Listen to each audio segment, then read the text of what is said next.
CH Muralikrishna గారు, government పాలిటింగ్ for women, Bheemunipatnam. రెండు విషయాలు మన సభ్యులను ఉద్దేశించి మాట్లాడుతూ కోరుతున్నాం. జై సమాఖ్యాంధ్ర.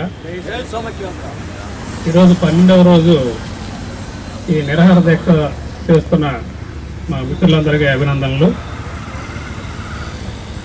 రాష్ట్రాన్ని సమైక్యంగా ఉంచాలనే ఒక మంచి కారణంతో జరుగుతున్న ఈ నిరాహార దీక్షలో నేను కూడా పాలు పంచుకుంటున్నందుకు నాకు చాలా సంతోషంగా ఉంది.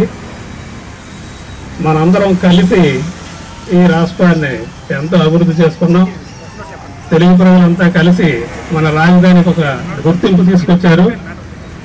ఈరోజు కొంతమంది స్వార్థపరులు తమ స్వార్థం కోసం, పదవుల కోసం ఈ తెలుగు రాష్ట్రాన్ని విడదీసి మన రాజధానిని తీసుకోవాలని చూస్తున్నారు.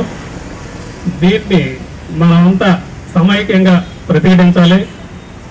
ఈ సందర్భంగా మన రాజకీయ నాయకులు కూడా ప్రజల మనోభావాలకి అనుగుణంగా వాళ్ళ పదవులకు రాజీనామా చేసి ఈ మహోద్యమంలో పాలు పంచుకొని రాష్ట్రాన్ని సమైక్యంగా ఉంచాలని డిమాండ్ చేస్తూ ఈ అవకాశం కల్పించిన కమిటీ మెంబర్స్కి